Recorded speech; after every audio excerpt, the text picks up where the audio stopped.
Hi everyone, I hope you're all well. I'm bringing you this short video today to tell you that Ironman training has officially started for me. Now, by that, what I mean is that I have started to follow a structured plan. And when you're a self-coached athlete like I am, it does take, I suppose, a little bit of extra planning. And I think I've got enough years of experience of doing this to cobble something together.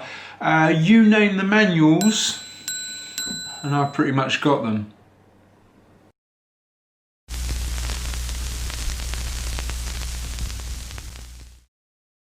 So I thought I'd share with you the first 2 weeks of planned training, and I'm not going to go into too much detail and bore you with all the ins and outs of the individual sessions, etc. But what I thought I'd do is give you a brief overview and show you what it looks like for an age group athlete such as myself. So the first thing to note is that I've given myself 18 weeks to prepare for my first A race, which for me is the Outlaw Half in May.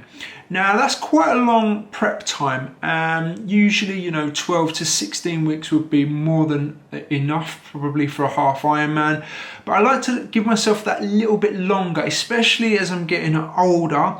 It also means for me that I can ramp it up at a bit more of a sensible rate, so I'm trying to ward off injuries and that kind of thing. Last week I completed an FTP test to give me my base, and I pretty much don't really need to do a base test for my run, as if you've been following the channel, you will know that I've been training to bring my 5k time down anyway, so I have a fairly good idea of where I am on that. Now I will go into a bit more on the running side a bit later on in the video. So here is my Training Peaks account. Now I can't swim at the moment, which is a real big deal for me, and since we're now in our third lockdown, who knows when that bloody will be. So the plan is very much absent of swimming, which would consist of somewhere between 2 to 3 swims a week for me. I like to do 2 proper sessions and one a slightly easier one, which is a bit of a recovery session. So as I said, they are not in the plan at the moment. Now I'm going to start with the strength sessions. So you'll see on the plan that I've got I've scheduled in 3 strength sessions a week, and they focus on different aspects of the body.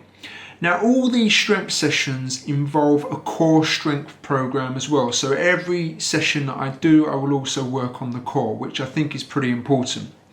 Now I'm pretty good with it, and I have had the last few weeks off of strength training, but it is something that I have been doing in my off season anyway, and I want to continue that, particularly as I'm not swimming at the moment. And now let's take a look at the bike workouts. Now you'll notice there isn't any detail here but the name of the workouts only, and that is purely because they come straight from Trainer Road. Now I will do a separate video on that, showing some of these and what the program is I'm following, but I have used it before and it really is great, especially for the self-coach athlete. Trainer Road workouts don't really link directly into the Training Peaks calendar, but do sync across once you've completed them. So if I go into the Pioneer workout that I did earlier in the week, you can see all the analysis here that all syncs across. Now what I tend to do is from Trainer Road I will put in the TSS scores in here, as they are given in the Trainer Road workouts, and I just need to add in these when I'm planning out the whole program, and that will help me to calculate what the planned CTL is. Now you can also see the longer ride at the weekend, which again comes from Trainer Road, and sometimes that is completed as is, and by that I would do it if the weather is pretty crap outside and I can't ride, but usually I will swap that out for a longer ride outside. I don't tend to take too much notice of the length. If I want to, it says an hour and a half here, but if I want to do 2 hours or 2.5 hours, I will pretty much do that. So now let's go to some of the run workouts. Now I mentioned I was training for the 5k PB, and that is still ongoing. I figured that, as my running is probably a little bit more advanced than the rest of my other sports, I will keep training to that particular level, because the plan I'm on kind of, this 5k plan kind of works for a half marathon as well. So my running mainly consists of 4 runs a week, and that's one just an easy kind of recovery run. I would mainly stay in zone 2. You'll see a speed workout, and within that speed workout you can see that I've actually built the workout. So I'll go into that, show you some of those. That's the latest one that I did with the 400 meter reps I did on Tuesday. So 10 times 400 meters. And they were all around 4:05 kilometer pace.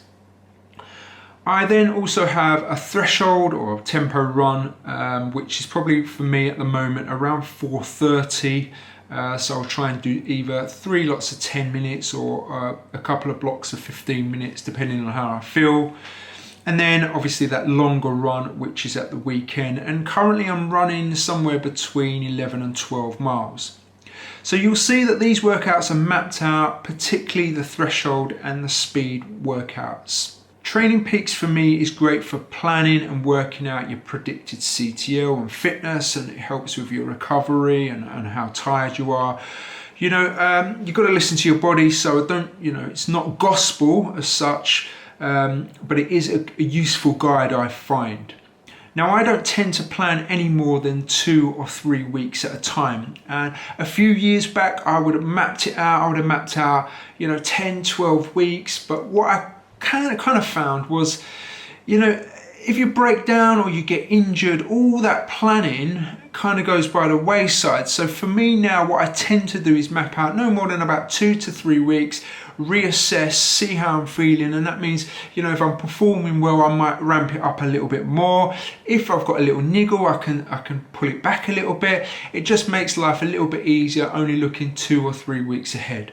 So the other thing that I haven't really touched on is the periodization, and trust me that is built into my program longer term. So I've got around a 4 to 6 week base building block. There's also a build aspect and a peak, and then a race and taper, all built into that 18 weeks as well.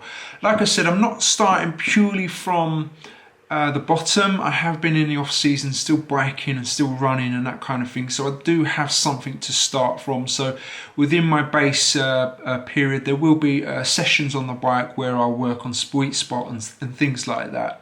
So there you go, guys and girls. There is a snapshot of my planning, well, the start of it. Hopefully that's given you a little bit of an insight into how I go about planning some of my training and what it takes, I suppose, to try and achieve some of the goals that I laid out in my previous video. And if you've not seen that, go back and check it out.